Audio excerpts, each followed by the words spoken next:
Good afternoon to everyone who's joining us from Indonesia and from Asia, and good morning to all of you joining us today from Europe. You have just joined the very first session of the European Research Days Indonesia 2020, and what we have ahead of us is a very exciting dialogue session on the importance of international scientific collaboration during and after a pandemic. But it is my absolute pleasure and delight that I can announce two very highly distinguished guests of honors who will address us today and share their welcome addresses with us. We have with us, first of all, His Excellency, Mr. Vincent Piket.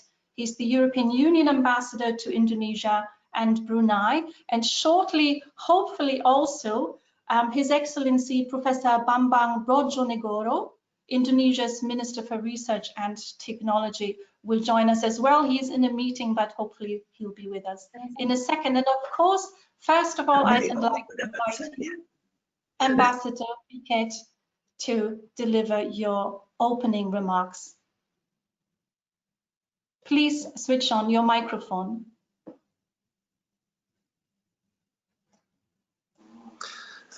Thank you very much indeed, and it's truly a great honor for me to be present here in this opening session of the European Research Days 2020. I greet His Excellency Professor Bambang Brodjonegoro, Indonesia's Minister for Research and Technology. I greet Professor Jean-Pierre Bourguignon, who is the President of the European Research Council at Interim. I greet most cordially Professor Sangkot Marzuki, the President of the Indonesian Academy of Sciences. I greet Dr. Teguh Rahardjo, the Director of the Indonesian Science Foundation. I greet all our distinguished participants, rectors, deans, lecturers, researchers from the Indonesian universities and other academic institutions, and all colleagues joining also from the EU member states, both the diplomatic colleagues here in Jakarta, from where I speak, and also colleagues from Europe, spread out all the member states of the European Union through this EURAXESS activity, and I welcome very specifically also the participants from the Marie Curie Alumni Association who have participated in the organization of this event. Truly a great honor to be here with you today. As I said, last year, the European Research Day was organized in a physical format in Surabaya. Due to the COVID-19 pandemic, of course, the 2020 European Research Days had to adapt, and we organize it virtually. Now, of course, this means that meeting person to person, face to face, is difficult, but at the same time, the advantage of today's digital formula is that we have a much wider outreach throughout Europe, but particularly also throughout Indonesia, and researchers and scholars from many different parts of this country are able to participate. Research and innovation are increasingly global needs that require cooperation between international partnerships if we are to offer solution to global challenges. And you hear talking about challenges such as lack of food and water, energy security, health, climate change, and of course the challenge of the COVID-19 pandemic. These challenges do not stop at national borders. They do not stop at dividing line between regions, and they do not stop at the edges of continents. For that reason, ever since the start of the COVID-19 outbreak, the EU research and innovation has been one of the main tools to try to tackle this crisis in a sustainable fashion. The European Union has already invested 460 million euros from the large EU research program called Horizon 2020 in projects for research and innovation targeting the pandemic. These projects focused on the development of diagnostics, treatments, vaccines, epidemiology, and preparedness and responsiveness, resilience to outbreaks, the socio-economic impact, which is huge, and as well as production and digital technologies and data resources. This is not all, this is just the beginning, because by the end of this year, 2020, the EU's investment in research and innovation for the pandemic response will reach 1 billion euros. Why does the EU do so? Because knowledge and innovation do save lives. The results of research will provide solutions to the concerns of citizens, of frontline health workers, of policymakers, of industry, in order to cope with living with the virus in the year or years to come. The European Union's research effort will continue into 2021, and through our new large program for research and innovation called Horizon Europe, which will be launched at the end of this year. While tackling the COVID crisis is our immediate priority, we also need to look beyond the pandemic and maintain our drive against the possible biggest structural challenge of our times, and that is climate change. A few weeks ago, in the research area, the European Commission launched the EU Green Deal call for proposals. This is a €1 billion program that responds to the climate crisis, provides more protection to European and global diversity and habitats that are under threat, and it aims to accelerate a sustainable recovery from the pandemic. It is a European effort, but as such, it is open to the world. It is looking to partnerships all over the globe, including in Indonesia. And I hope that the Indonesian institutes and businesses will team up with their European partners and counterparts and submit joint proposals. The call for proposals is open until January 2021. Only by joining forces and being innovative will we build sustainable economies that leave no countries behind. The mobility of researchers is in this connection, of course, essential. It is hindered by the COVID crisis and all the travel restrictions that we cope with, but it is still a very real need. So Europe has remained open throughout the COVID crisis, and in our entry policy for foreign travelers, we have specifically designated that scholars, researchers, and students can continue to enter the European Union while respecting the medical and safety protocols. Of course, we all have to do that, but Europe remains open. So why consider Europe and European institutes as your partner, as your research destination? Just a few statistics to illustrate that answer. First, Europe spends 20% of the world's expenditure on R&D. Second, nearly 1/3 of the world's high-impact scientific publications come from European researchers and institutions. And third, European researchers are also responsible for close to 30% of the world's patent applications. Horizon 2020 has been the biggest EU research and innovation program so far in the EU history, with 80 billion euros worth of funding.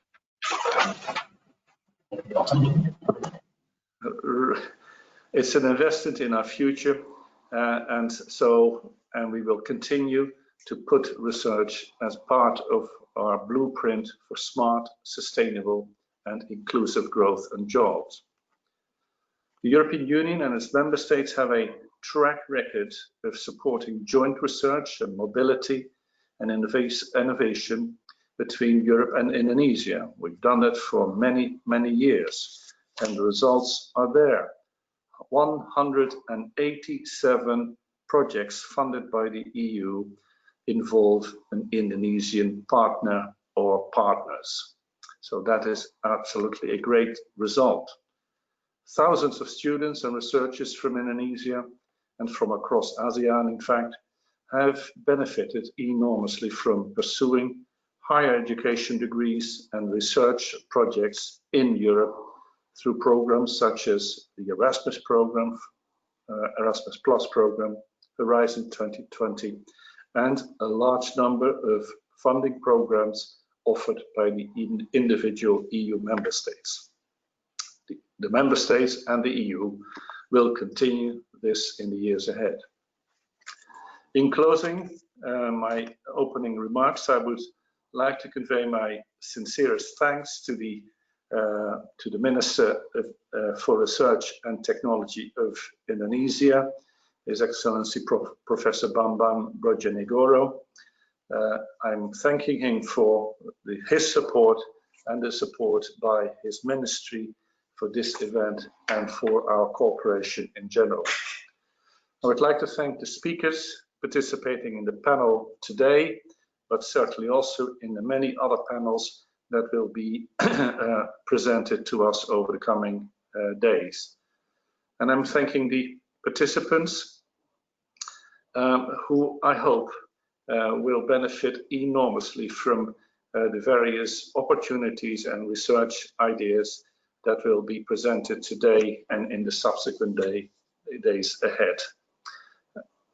The implementation of these European Research Days with Indonesia would not have been possible without a very strong support of our partners from EURAXESS, in particular Dr. Susanna Renzo Vasu, and the partners from the Southeast Asia chapter of the Marie Curie Alumni Association, as well as other universities and research institutions across Indonesia.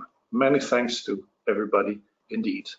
I look forward to meeting you again in the course of these research days and to learn of the many projects that have resulted from these seminars. I wish you a great success and a productive webinar. Thank you. Thank you very much, Your Excellency Ambassador Piket, for these wonderful welcome remarks. And I've seen that also our second guest of honor, His Excellency Professor Bambang Brodjonegoro, the Minister for Research and Technology of Indonesia, has joined us. Professor Brodjonegoro, it's a pleasure to welcome you as well. If I may invite you to switch on your microphone and then to please join us to deliver your welcome remarks and to, together with Ambassador Piket, officially open this year's event. Your microphone is not on. Apologies, you need to switch on your microphone.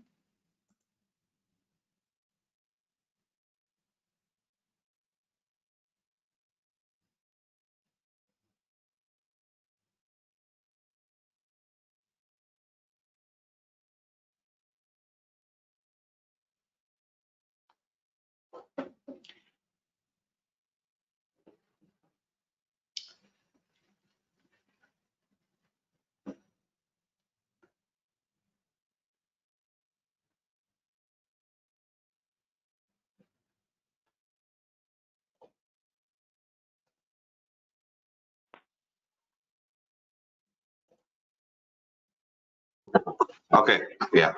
Can you hear me now? Yes, Can we you hear can. me? Yes, we can perfectly. Thank you so much.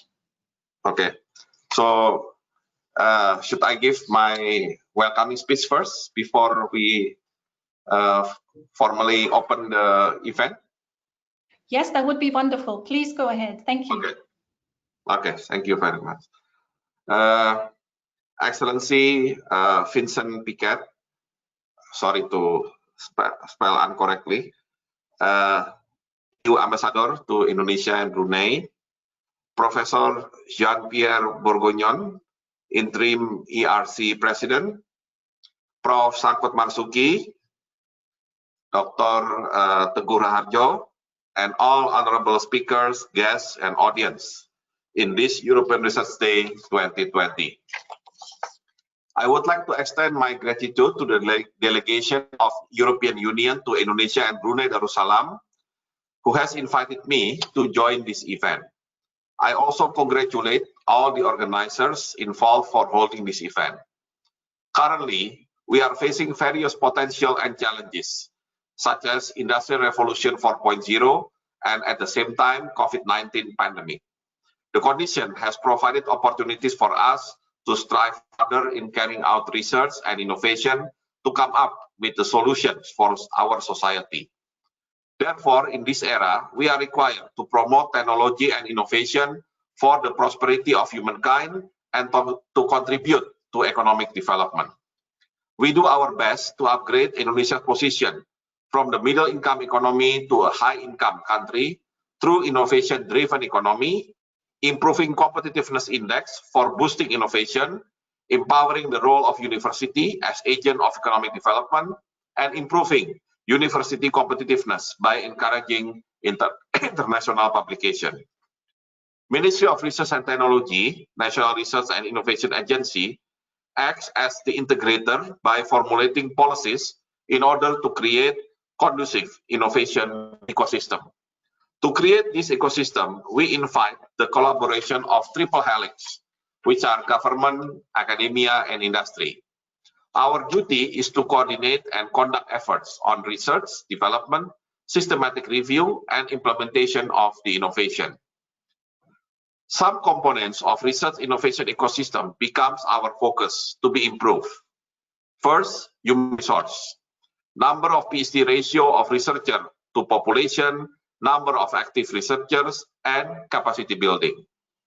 On research management, we are focusing on competitive-based research and funding, reducing bureaucratic administrative burden of research, link and match between research and industry, as well as multidiscipline synergies. Third, on research institution, our focus would be to promote independent national research funding agency, reduce disparity of institution quality, and higher level of research infrastructure. And fourth, on the research budget, our focus to promote incentive regulation for the participation of companies for R&D investment. The gross expenditure of R&D in Indonesia at the moment needs to be boosted.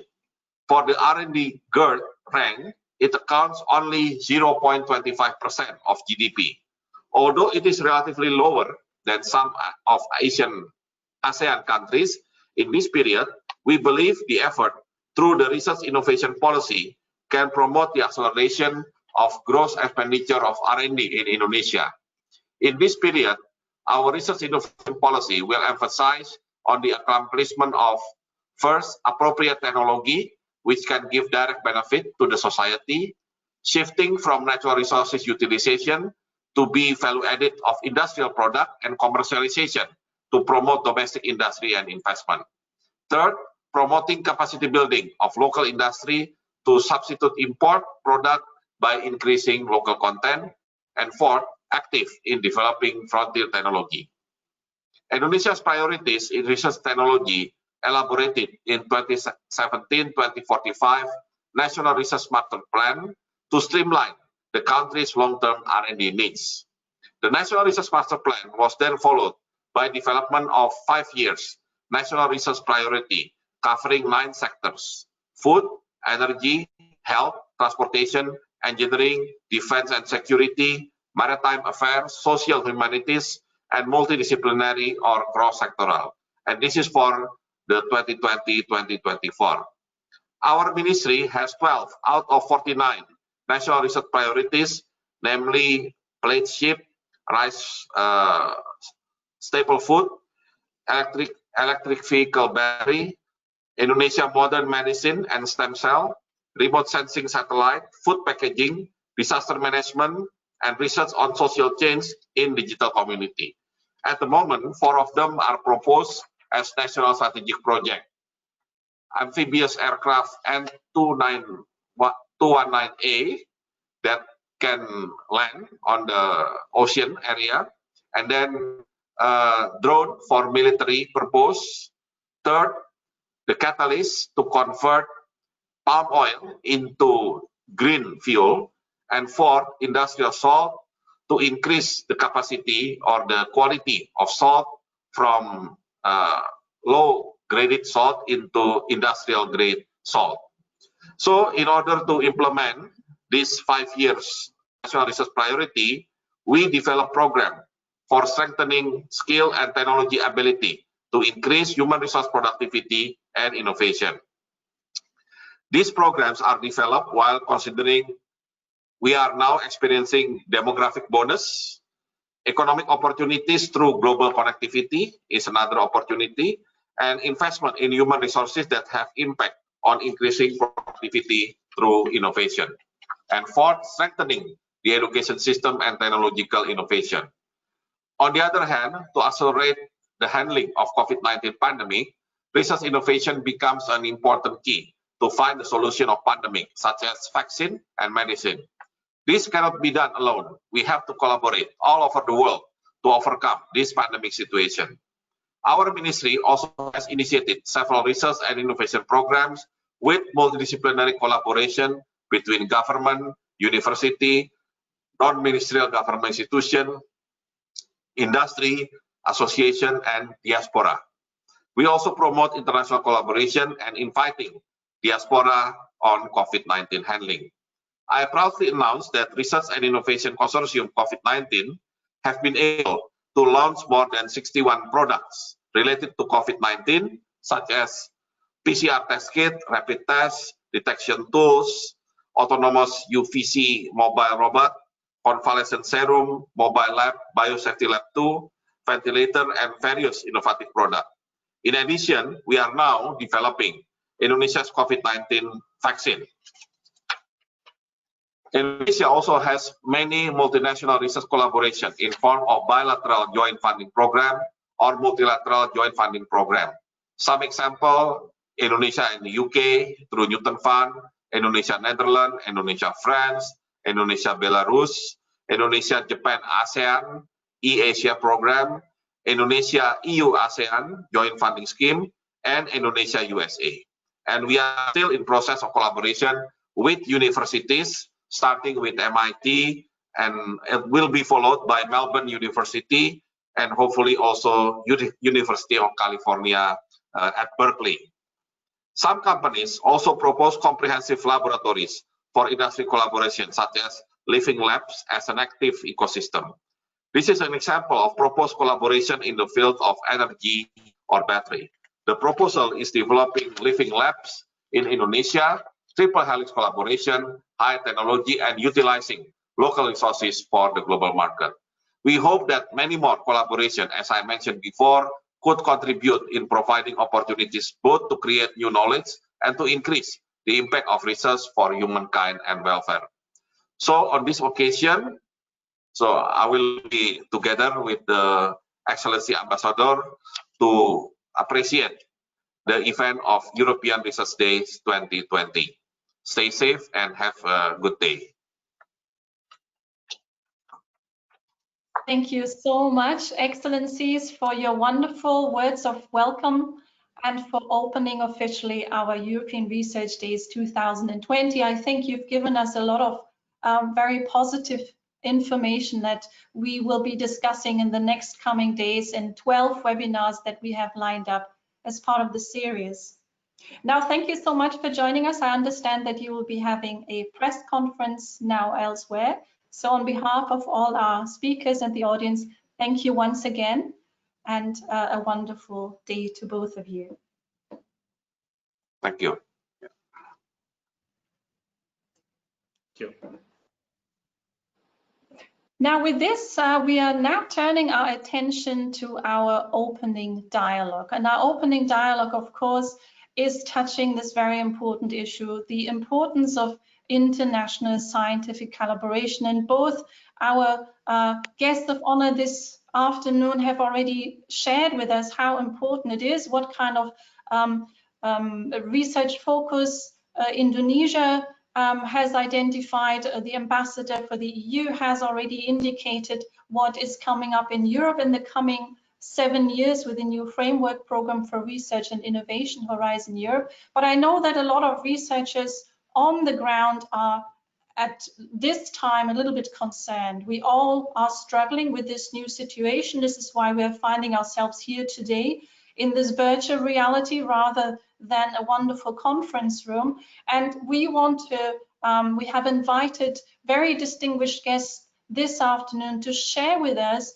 their view on the importance of international collaboration, sharing with us their perspective from Europe and from Indonesia, how joining forces on a scientific level is of interest to all parties concerned and what is ahead of us. Now, let me just briefly introduce the 3 panelists that will be sharing their thoughts with us in a second. In alphabetical order, we have with us, joining us from France, Professor Jean-Pierre Bourguignon.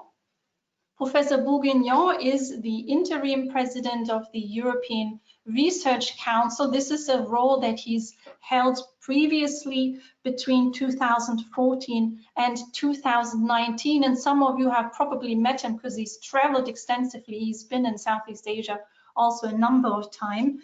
Prior to this role, Professor Bourguignon was the director of the Institut des Hautes Études Scientifiques in France between 1994 and 2013. He is himself a mathematician by training, so numbers are his forte, and he spent his whole career as a fellow of the CNRS, the Centre National de la Recherche Scientifique.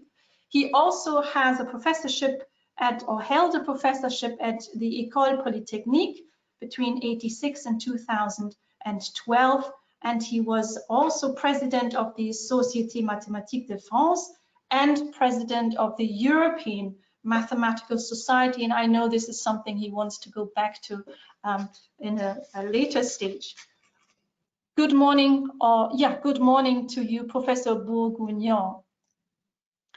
Our second speaker today will be Professor Sangkot Marzuki, and I'm sure I don't need to introduce him to our audience here in Indonesia because he's a well-known expert in biochemistry and molecular biology. Professor Marzuki is the former president of the Indonesian Academy of Sciences, and he was also heading the Eichmann Institute for Molecular Biology in Jakarta as its director between 1992 and 2014. Now, Professor Marzuki spent 17 years of his research career in Australia. He was a medical faculty member at Monash University before he moved to Indonesia to start to rebuild the Eichmann Institute. And our third speaker today is Dr. Teguh Rahardjo. I hope I've pronounced this correctly. Professor Dr. Rahardjo is the executive director of the Indonesian Science Fund. Now, he is an engineer by training, so we have 3 very different researchers today, with a doctoral degree from Japan, from the University of Yamanashi. Dr. Rahardjo has dedicated a large part of his career as a civil servant to R&D management and S&T policy. He served as Deputy Minister for S&T Relevancy and Productivity at the Ministry of Research and Technology, and he was also Senior Advisor to the Minister of Research and Technology for Defense and Security Technology. He, in his career, was involved in many bilateral international cooperation agreements. I know he was involved in the ASEAN Committee on Science and Technology, the COST Committee. in the Indonesia-US S&T cooperation with South Korea, and also an S&T cooperation between Indonesia and Germany. So 3 very highly experienced panelists with us today. And I don't want to be the person that's talking all the time, so I'll hand over now to our first panelist, Professor Bourguignon, who will share with us his perspective, or the ERC's perspective, on the importance of international scientific collaboration. Now, Professor Bourguignon, I know you will be presenting slides, so I will give you the right now to share your screen. You have already unmuted yourself, so we can hear you, and we can now also see your screen. Thank you very much, Dr. Renzo Vasu, and I'm very grateful for your invitation, and I want to greet, of course, Professor Marzuki and, and Dr. Rahardjo. And I'm going to make a presentation on the European Research Council, but maybe before I really start, and I know I have to be reasonably short, just to remind you that the European Union is running these framework programs on research and innovation, and that's the European Commission, which is in charge of implementing them. And this has been like this for 30 years, and we are finishing one framework program called Horizon 2020, so finishing in a few months. And we'll start a new one, Horizon Europe, on the 1st of January of 2021. So these framework programs represent about 8% of all spending of research in Europe. So it's not a huge proportion. So it means the national support is still very important. But these framework programs have had a remarkable influence on the organization of research in Europe. And in this framework program, the European Research Council is only 17% of this framework program, Horizon 2020. It will keep more or less this share in the next framework program. And it is original in the sense that it is really a pan-European competition supporting frontier research in all fields of knowledge. It supports individual or very small groups of principal investigators, or PIs as we call them. And we are really completely open. We are strictly working on a strictly bottom-up approach, no predetermined subjects. And the very important feature is that the scientific quality is the only criterion which is used. And we are using for the peer review system researchers from all around the world. So what is also very original for the European Research Council, ERC, is its governance, which is given to its scientific council, 22 prominent researchers proposed by an identification committee, which is independent from us, and whose advice is followed by the European Commission. The president is appointed also through a totally transparent and independent process.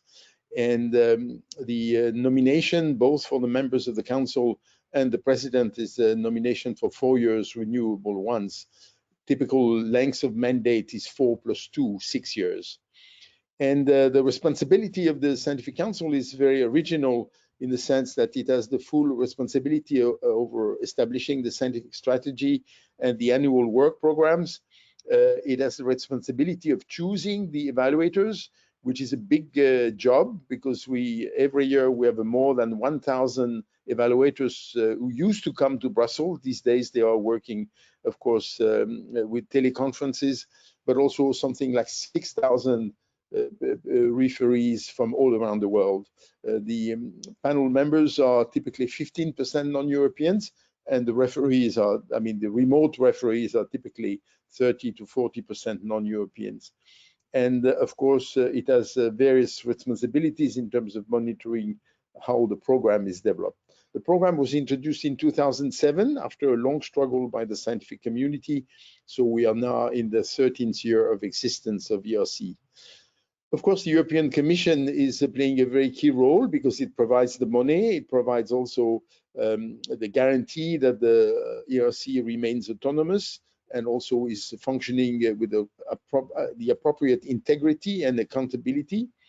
And to support it, we have a specific agency, which now counts about 500 people, which really does all the work of organizing the evaluation, supporting the researchers to manage their funds, and also is responsible for communication and supporting the scientific council.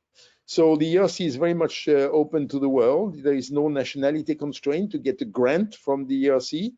Then, as I mentioned, all fields are covered, and then all scientific priorities, and very light project monitoring. The only restriction is that the host institution must be located in the European Union or one of the associated countries. There are really a large number of associated countries, 14 of them, and the grantee can keep its affiliation with the home institution, but the significant part of the work has to be done in Europe, at least 50%. So there are definitely possibilities for non-Europeans to be both outside Europe and inside Europe. But all team members can be outside Europe. And of course, actually, there is an additional startup funds for scientists to decide to move to Europe. The grant schemes are really three major grant schemes, which are very similar, except they are addressing different researchers at different stages of their career. So the starting grants are for people who are from 2 to 7 years after their PhD. Consider the grants from 7 to 12 years, and advanced grants, people have to be in research for at least 10 years. And of course, the amount of money which is made available for 5 years at most is quite significant, because for starting grantee, it's 1.5 million with possibility for equipment to add 1 million. For consolidated grants, 2 million plus 1 million potentially. And for the advanced grants, it's 2.5 million plus 1 million potentially. But we also introduce, so all these are individual grants. I mean, the three I just mentioned, and synergy grants can really have to involve 2 to 4 researchers who jointly, in a very synergetic way, propose a more ambitious project, which can last up to 6 years. And the amount of money which could be made available is 10 million, and with 4 million in terms of very specific equipment needs. We also introduced some proof of concept support, which means that grantees from the ERC could ask for extra money if they want to get closer to the market or closer to societal needs. The amount of money is 150,000 euro for 18 months. So it's really a very different spirit. And so the key figures for the ERC, we are reaching a 10,000 grantee within weeks. So it means a very significant impact. The people working in teams is typically 6 to 7 people or 8 people working in the teams. The organization of teams, the full responsibility of the principal investigator. They can choose to have young people, they can choose to have more senior people, it's totally up to them. So the number of people who have been funded by ERC is typically 75,000 people working in more than 800 institutions over Europe. Many publications, and in particular a very large component of 1% of articles which are among the 1% most cited ones. The overall budget spent by ERC since its creation is 13 billion, which is a very significant amount of money. And the nationalities of people, of grant holders, is 84 at this moment.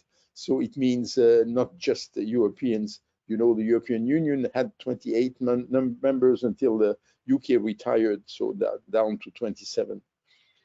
So the number of grants going to countries varies significantly, of course, according to the size of the country. For the moment, the country which has received the largest number of grants is the UK, followed by Germany and France.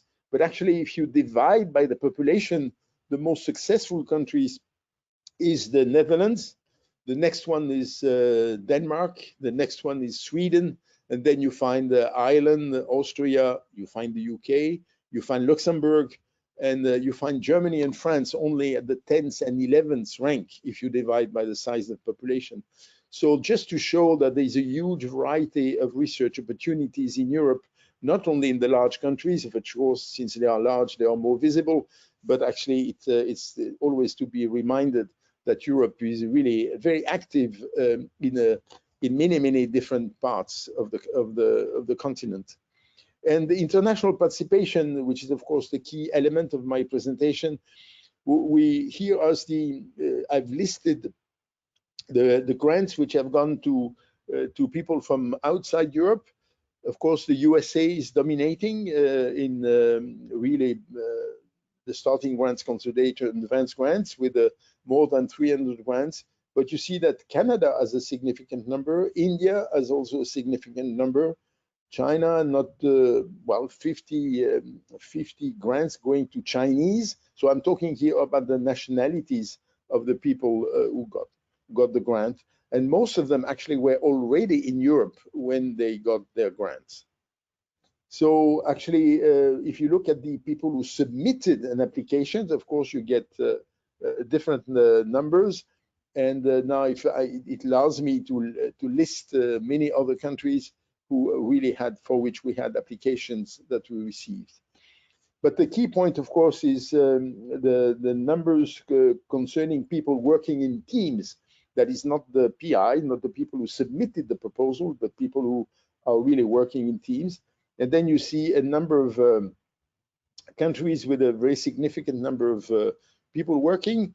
So altogether, it's a non-EU or associated country participants is 17% of all staff working in the teams, and among them a significant number are Chinese or Americans or Indians, but also Japanese and also people from Vietnam and Pakistan, Taiwan and Korea.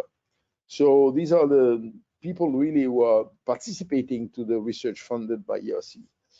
So if you look at ASEAN nationals in ERC calls, I think you see that the proposal which were evaluated from Indonesia is 15, but you see also Malaysia, the Philippines, Singapore, Thailand, and Vietnam. So altogether 189 applications received, and the one funded, one from somebody from Indonesia, 4 from Malaysia, 2 from the Philippines, 9 from Singapore, 2 from Thailand, 1 from Vietnam. So altogether from ASEAN countries, 19 people who submitted proposal have seen their proposal funded.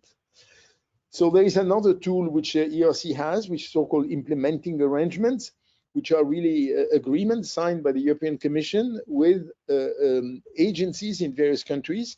For the moment, there are 12 countries with which we have an agreement active. And it started with the US, which is not too surprising, but then a country which has been remarkably active is the Republic of Korea, but also in Asia altogether with China, with Japan and Singapore. Singapore was signed just last year, and actually there was a very interesting opportunity. But we're also developing further our collaboration with Japan. We will sign very soon an agreement with the agency in Japan in charge of financing biomedical research, but also in India with an agency which is in charge of supporting social sciences and humanities. Just to remind you that ERC is really involved in research in all fields, including the social sciences and humanities. So the participation, so we ask our researchers, the people we fund from ERC, people who have ERC grants, and they must have an active ERC grant, to show whether they are interested in hosting visits by researchers coming from the countries with which we have an agreement. So you see that the number of researchers who show interest in welcoming a visit is quite significant. And on top of that, actually it corresponds to 2 groups of people who already have an active collaboration with the researchers from the other country, but also people who want to explore the possibility of having collaborations. So these were just to show the willingness or the interest of ERC grantees to host visitors. And now here are the figures for the actual visits. For the moment, we don't have yet the recording of the visits for 2019. It will come very soon. But you see that the country which has been leading in recent years has been South Korea. But actually recently, Brazil has been really moving forward extremely quickly. And so we hope that we can develop further these implementing arrangements so that we can have more research visits to ERC project in the coming years. So I think I'll stop here. I have an appendix on which I can come later, which is really more connected to what the ERC has been doing in connection with the COVID-19 crisis. So thank you very much for giving me the possibility of presenting the ERC, a component in the framework program of the European Union, which is called Horizon 2020 and soon Horizon Europe. Thank you very much. Thank you so much, Professor Bourguignon. So I think the message here is Europe remains very much open to international researchers, and the ERC is one of the key instruments to fund researchers from all over the world to come and spend some time in Europe or work with European partners. And I'm very happy to say one of those ASEAN, and I think it's an Indonesian researcher who obtained an ERC starting grant in 2019, will join us for the next session starting at 7 o'clock, where he will be part of a panel just talking about how he has used international mobility to build his research career. So it's an invitation for everyone to join as well. Now, I would like to invite Professor Marzuki. Professor Marzuki, you, of course, are very much familiar with the Indonesia's strategy towards international research collaboration. I would like to invite you to present now. I will make you the presenter so that you can share your slides as well.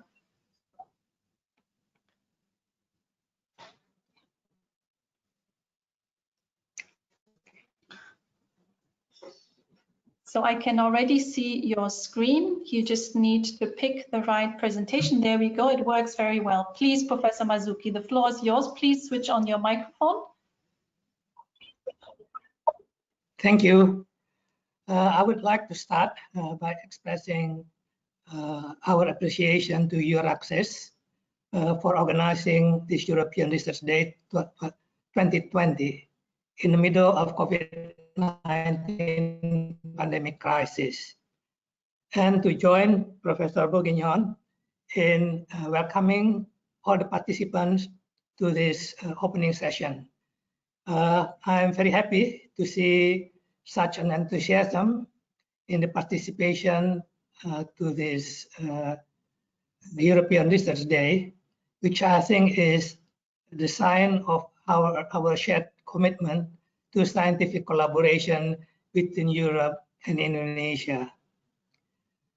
In its role to provide advice to the nation in matters related to science and technology, and in promoting scientific culture of excellence, the Indonesian Academy of Science, or IP, has always put great importance to international scientific collaboration. And we have been very pleased to observe the growing collaborative activities with the EU countries in recent years. The importance of such collaboration has never been so obvious today, as we are facing the current pandemic. One just needs to look at the map of international flights around the world to see how small the world is today and how connected the world today in relation to a pandemic.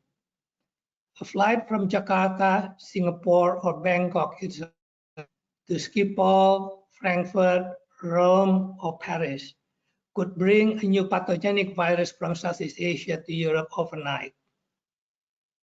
And as we see the increase of COVID-19 cases in Europe, without a sound science-based strategy in Southeast Asia, a second wave of new infections in Europe could easily cause a major outbreak in Asia. With the travel restriction and severe budget constraint, what is the role of scientific collaboration with European partners in the context of Indonesia's current and post-pandemic research strategy? In the short term, the government policy The focus of such collaboration obviously should be in support of the Indonesian government policy, as outlined by the Minister for Research and Technology just now, in providing diagnostics, in producing vaccine, and in searching for treatment for COVID-19. As would be obvious from the research strategy of the Indonesian Science Fund, in the next opening remarks, you will see that it is really the strategy that we are following today in the short term. In the longer term, however, I'm very happy to learn today the role of ERC in promoting European frontiers of science. 6 years ago, the Indonesian Academy invited a group of Indonesian young scientists to obtain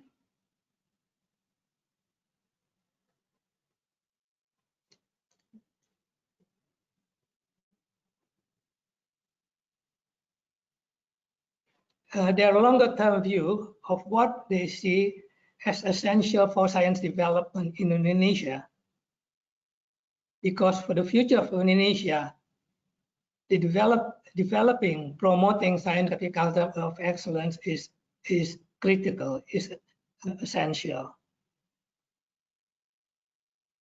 Those young scientists are alumni of the Indonesian American Kavli Frontiers of Science Symposia, a joint yearly event organized by IP and the US National Academy of Science. It brings together some 70 to 80 young faculty members in the middle group of Professor Bourguignon presentation just now, who have contributed significantly in science, the future leaders in science in Indonesia. Although they participated in this American-Indonesian Kavli Frontiers of Science Symposia, they are also representing a wide range of experience. Many of them did their doctoral work in Europe or still collaborating with scientific partners in Europe. We asked these young scientists, what are the major challenges faced by Indonesia at the moment, and what science can offer in meeting the challenges? IP published their view in the form of a book called Science 45 in 2015.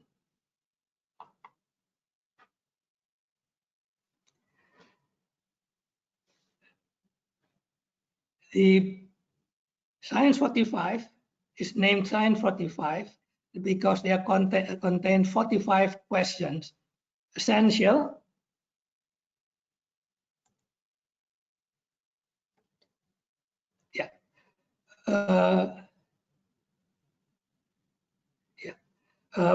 fundamental scientific questions of strategic importance to major challenges faced by Indonesia today.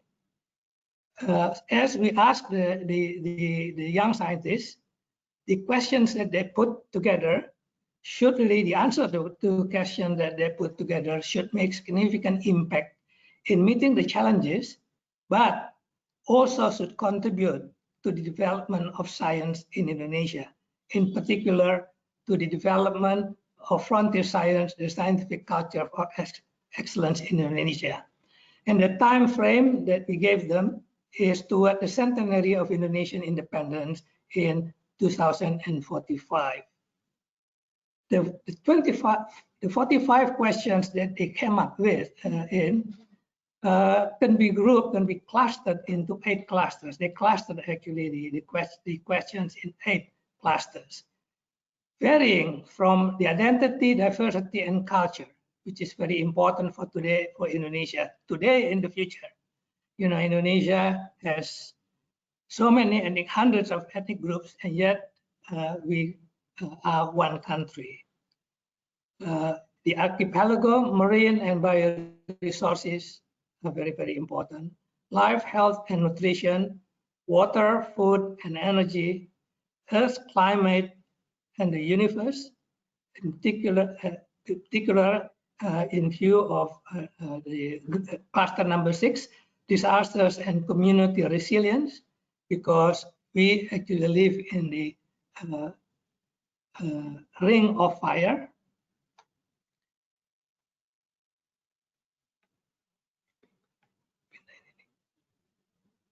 Next.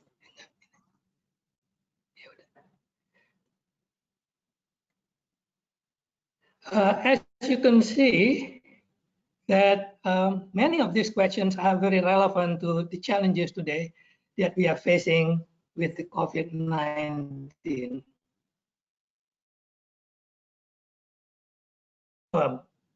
The focus of this Science 45. In health, you can see amongst these 7 questions that they put together in life, health, and nutrition cluster, 3 at least directly related to the challenges that we face today. The journey of birth germs between animals, humans, and environment, how to outsmart pathogens, and exploring the archipelago for medicine.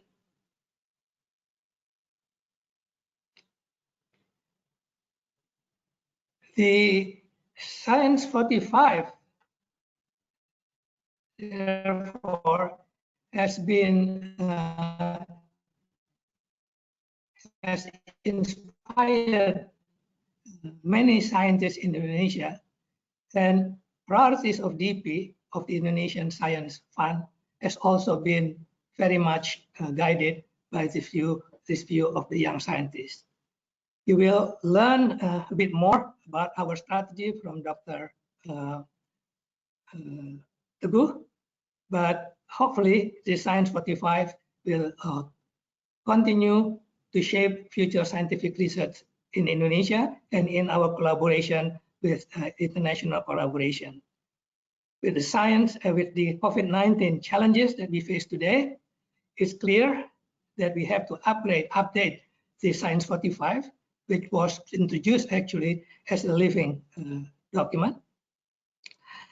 And with the COVID-19, this next stage of Indonesian science activity probably have to wait for a couple of years. The next American Indonesian Tough Frontiers of Science Symposium, which was scheduled for 2019, has been postponed to 2020, and now we know it has to be postponed again to 2021. But beyond 2021, I think we can come back and focus our activity in bringing Indonesia to the future in building scientific culture of excellence in Indonesia. 2 minutes, please. I think with the COVID-19, with the COVID-19 challenges that we face today, there is no better way of closing my remarks by quoting Louis Pasteur: immunology, vaccine development. Pasteur, this is a quote from Pasteur: science knows no country. Knowledge belongs to humanity. It is the torch that illuminates the world. Thank you very much. Thank you so much, Professor Marzuki. And we can see, of course, a lot of overlap in the approaches. Indonesia, of course, as well, very much looking outward, looking to international cooperation in order to fulfill its objectives. We have one more speaker, and we're running a little bit over time, but I hope everybody excuses us. This is a very important topic, and I know that you all want to hear what Dr. Rahardjo has to share with us. Dr. Rahardjo, of course, is joining us as Executive Director of the Indonesian Science Fund, so he probably has a very practical statement with us to share, and I'd very much like to invite you, Dr. Rahardjo, to also give us your presentation. If you can unmute yourself, and I will make you the presenter now, so you can also share your presentation slides. Dr. Rahardjo, please, the floor is yours. We can see your slides. It's looking perfect. Thank you so much. If you could try to just stick to a little shorter so we have some time for discussion. Thank you.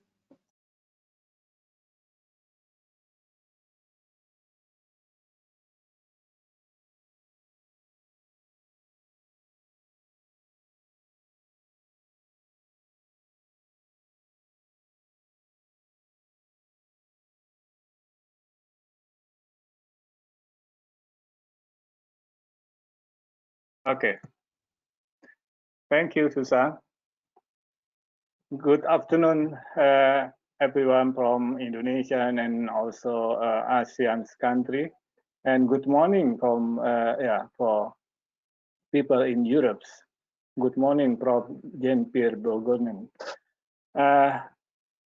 First, I would like to introduce the Indonesian Science Fund.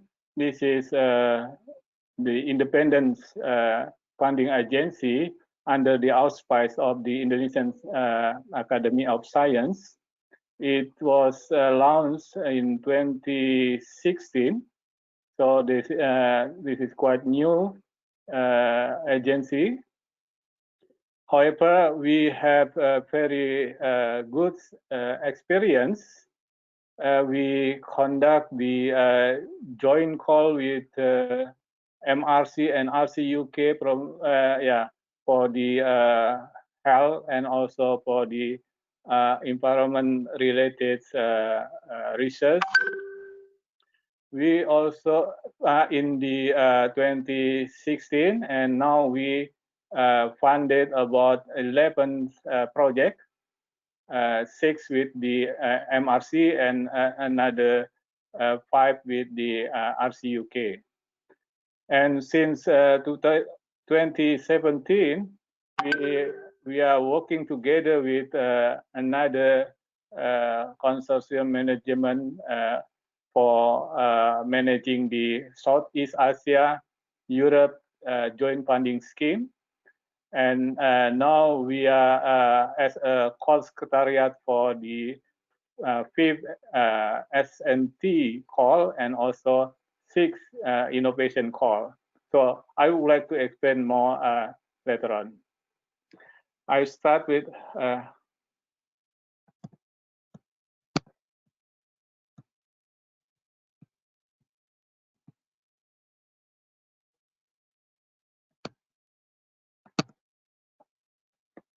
I try to make a more shorter presentation.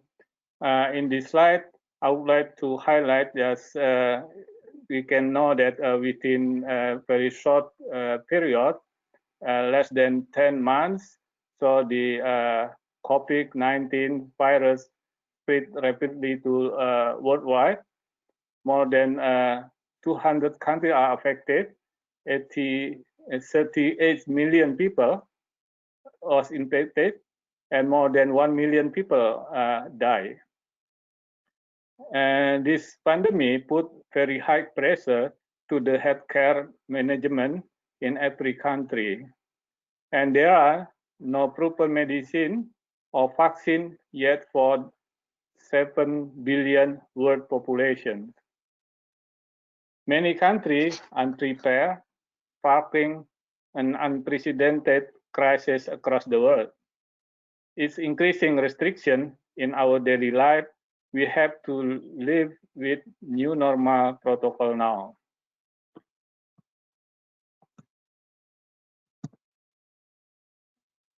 In case of Indonesia, you know that Indonesia have more than 265 million population. Indonesia suffer a lot from this COVID-19 virus. In this month, it is reported that more than 337,000 people infected and more than 11 11,900 die. From the data reported every day, it shows that the number of the positive patients have been gradually accelerated and has not shown any sign of decline. The virus spread from one region to another throughout the Indonesian island. Therefore, Indonesia needs to learn from an EU country how to control the pandemic efficiently and save the people's life, and also in the same time to save the national economy. I think some of the effort done by the government already explained by His Excellency Minister Bambang. So anyway, there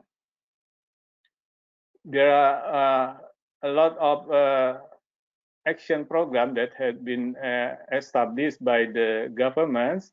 In some of the R&D, we appreciate Minister of Research and Technology, because this year there are more than 200 billion rupiah added for the R&D budget.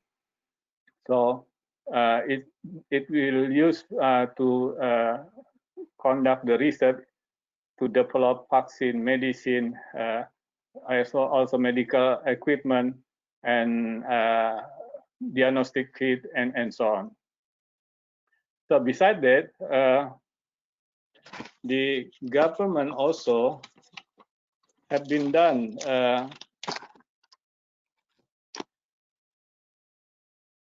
especially the Minister of Research and Technology has done several efforts in order to strengthen national technology capability to combat virus COVID-19. They conduct the consolidation and also facilitate all of the R&D resources and facility. Ministry of Research and Technology has been strengthening also the international joint research cooperation, either bilateral or multilateral.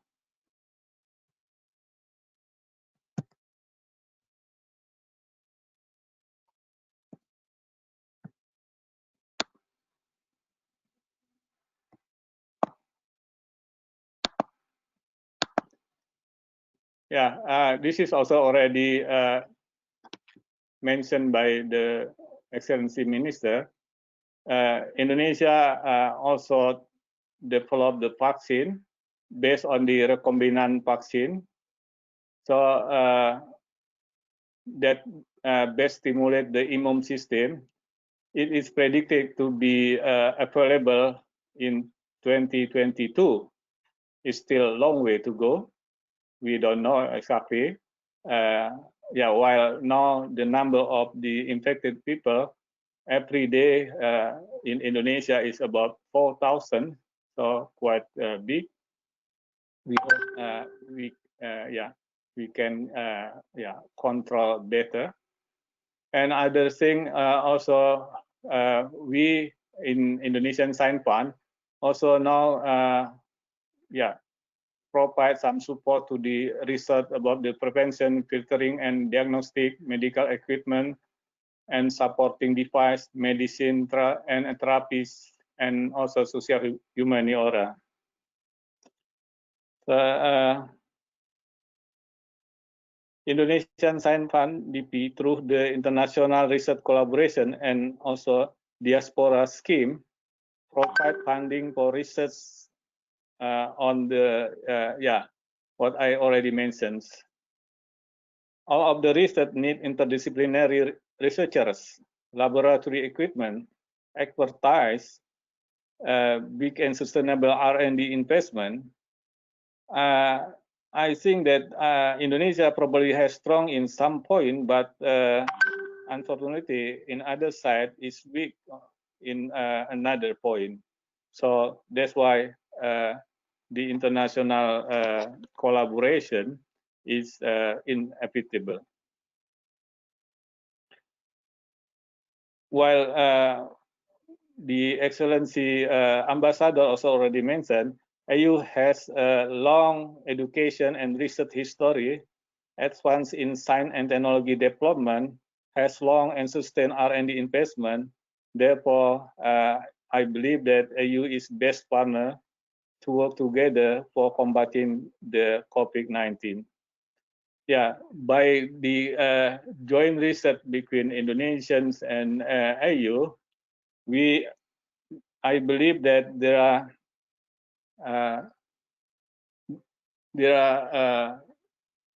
the cooperation will strengthening the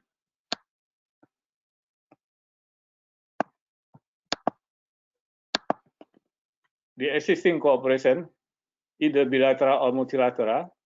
Also, it will make some effectiveness in R&D investment and also time delivery, and working together to solve global issues, including anticipating the next pandemic.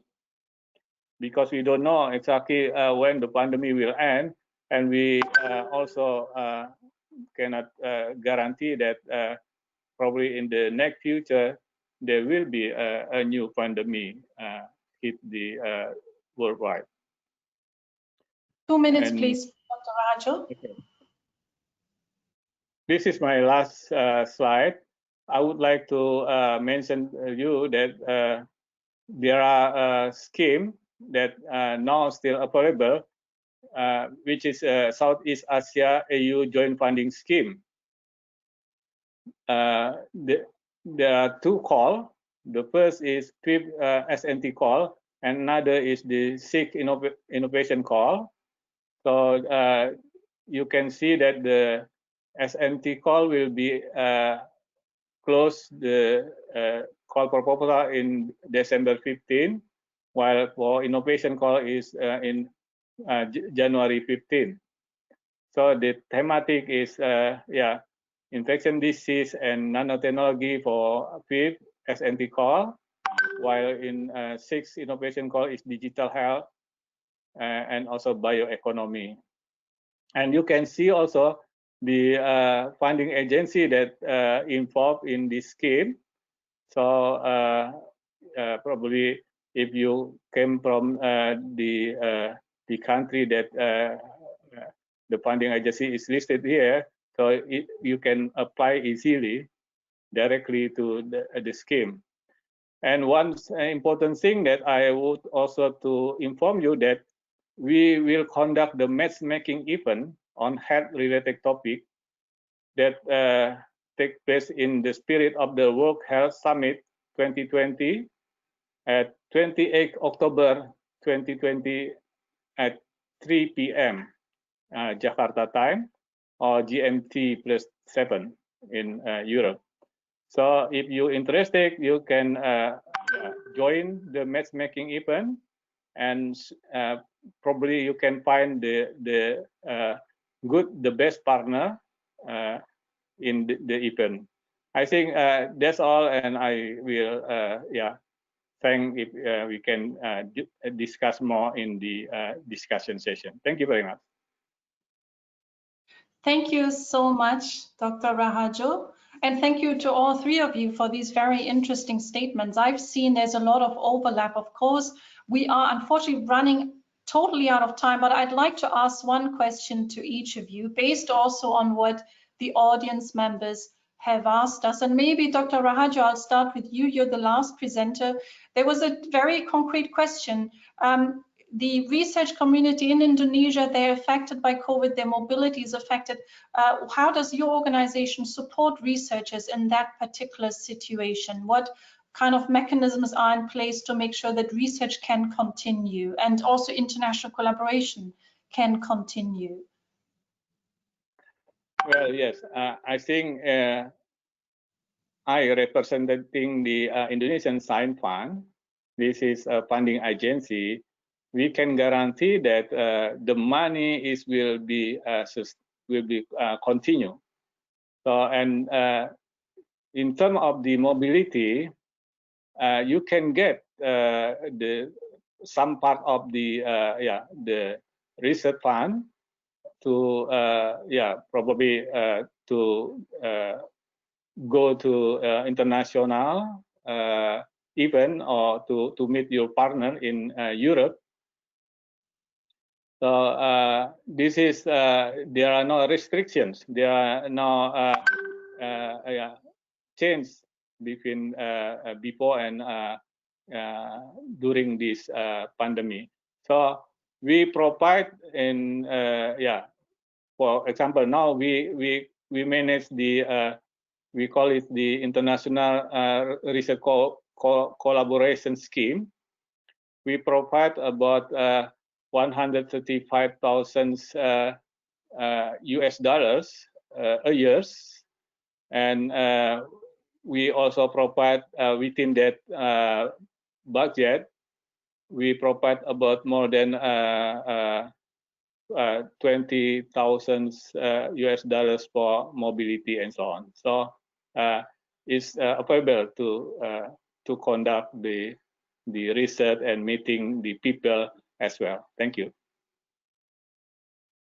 Thank you, Dr. Rahardjo. And Professor Bourguignon, there was a similar question from an audience member who's just asking to get an idea of what kind of COVID-related research the ERC is funding, if the ERC is funding, and maybe if there's also contingency measures in place to continue supporting ERC grantees during the current situation. Thank you for the question. Indeed, the ERC has looked into its portfolio of projects which were already funded to look whether there were projects which were relevant for the pandemic, to deal with the pandemic in its various components.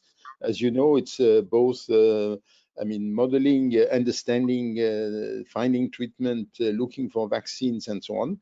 So what we found is that 183 projects were relevant, which is significant. The amount of money which goes with that is about 340 million euros. So it's a very significant amount of money. The other thing we did, that the ERC did immediately, was to encourage people who saw the possibility of amending their project to make them more relevant for the pandemic. And this proved, again, the philosophy of ERC, as you have understood, is to give fully the initiative to the researchers.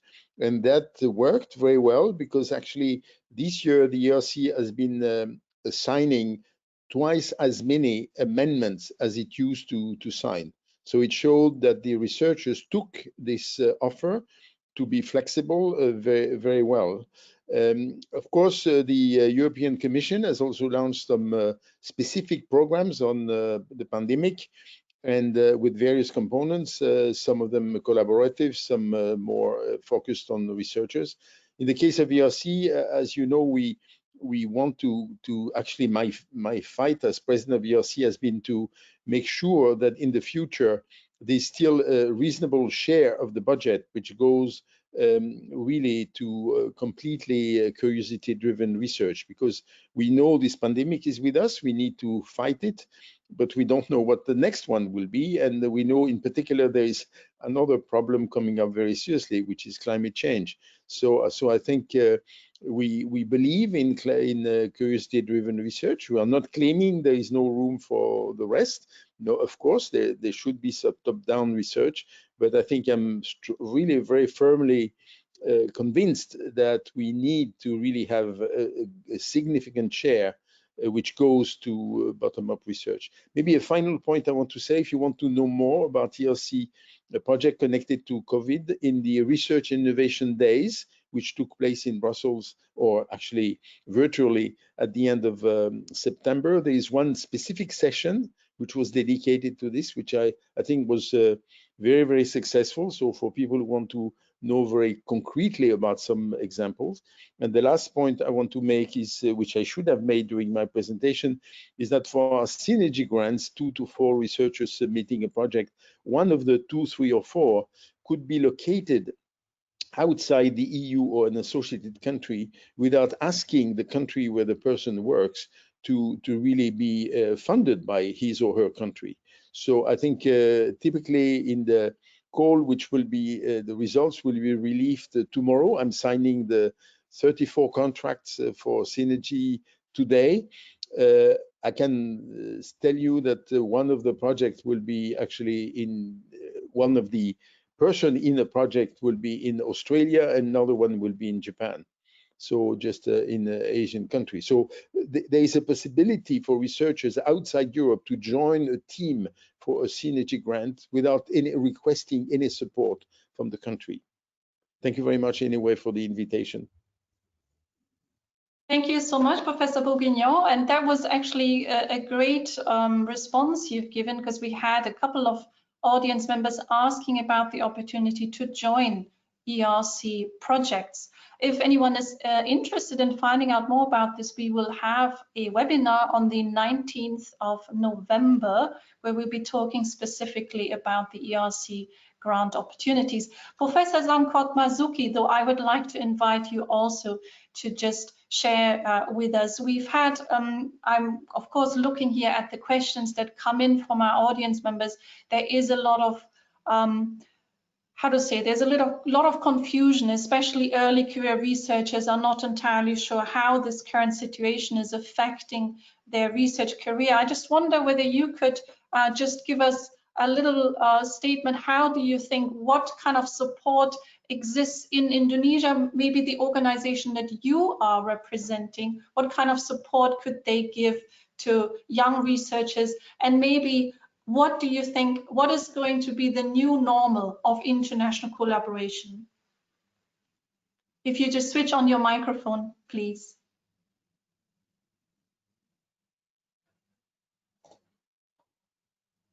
Okay. Yes, thank you very much for the question, Susan. The Indonesian Academy of Science basically operates in terms of supporting research funding, etc., through the Indonesian Science Fund. We are very much involved in the Indonesian Science Fund. In the advisory committee, the majority of the members of the advisory committee of the Indonesian Science Fund actually come from the Indonesian Academy of Science. Now, but with regard to your questions in terms of the worries that our scientists at the moment have in terms of their future career, I'm very much encouraged by the presentation of Professor Bourguignon that there is a lot of funding opportunities to work with Europe. Also, with the presentation of Dr. Rahardjo. So in terms of research support, funding support, I think we will still be okay in the middle of this crisis, pandemic crisis. But what I have in mind, what come to my mind actually is listening to you both, is even if you have the funding, can you actually achieve what you aim to achieve during the time frame that you put in your proposal? With the restriction in Indonesia at the moment, at least with our pandemic situation at the moment, we just come out of the restriction of working in the office, working in the lab. Even now, we are still very restricted in terms of how many people can work in the office. In the scientific term, how many people can work in the lab at a particular time. So, and all our big institutions like the Ekman Institute has been forced to support, to help with the diagnostic challenge that Indonesia is facing. When the first case of COVID-19 was reported in Indonesia in March, Indonesia only has the capacity of 2,000 tests per day. 2,000 tests per day for a population of 265 million.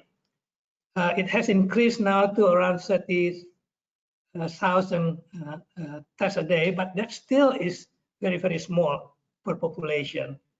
So our major institutions are actually being forced at the moment to put all their manpower in helping the government to deal with the diagnostic backlog in Indonesia. You know, if your strategy based on testing, tracing, and treatment, then testing becomes a very important aspect of the the treatment. So I can understand our young scientists, especially the young scientists, in terms of in terms of their worries at the moment, worries of funding. Although if you are good, I'm very pleased that there are places that you can apply for money, but also in terms of how you can proceed with your research activity in 2020, 21, maybe 22 before you can even start working again properly. You're seeing the second wave in Europe. I think Indonesia will see the second wave early in 2021. So 2021 would probably be still a bad year for Indonesia.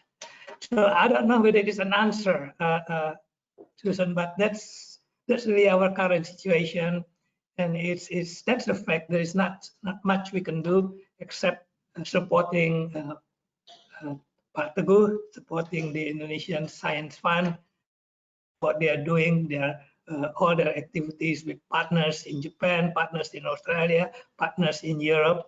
That's the only thing that we can do at the moment to help. Thank you so much, Professor Marzuki. And you, of course, are absolutely right. We all need a crystal ball to kind of make a guess of what's happening. But I think if we just summarize the dialogue and the presentations, there are lots and lots of opportunities. And of course, each of the organizations that you are representing has contingency measures in place to ensure that young researchers can continue working on their research, that international scientific collaboration does continue. And as we've heard also, I think from our two excellencies earlier today, there are lots of challenges just beyond COVID. COVID, of course, is the one that we're all focusing on at the moment, but there's much bigger problems that have been looming on the horizon, as we've heard. Sustainability, climate change is the one issue that we all need to really continue joining forces on. Now, before I thank you, I want to just briefly also share my screen, just so that you can see. I hope you can see can you see my screen? Yes, we can see you. We can see your screen. Perfect. Sorry, I just wanted to remind all the audience members, first of all, thank you for your patience. This, of course, is only the very first event as part of your European Research Days in Indonesia. And what we have in store for you is exactly what you're interested in. You want to know where are the research opportunities, and we're bringing the experts to you to tell you exactly where the career opportunities are, where the collaborators are.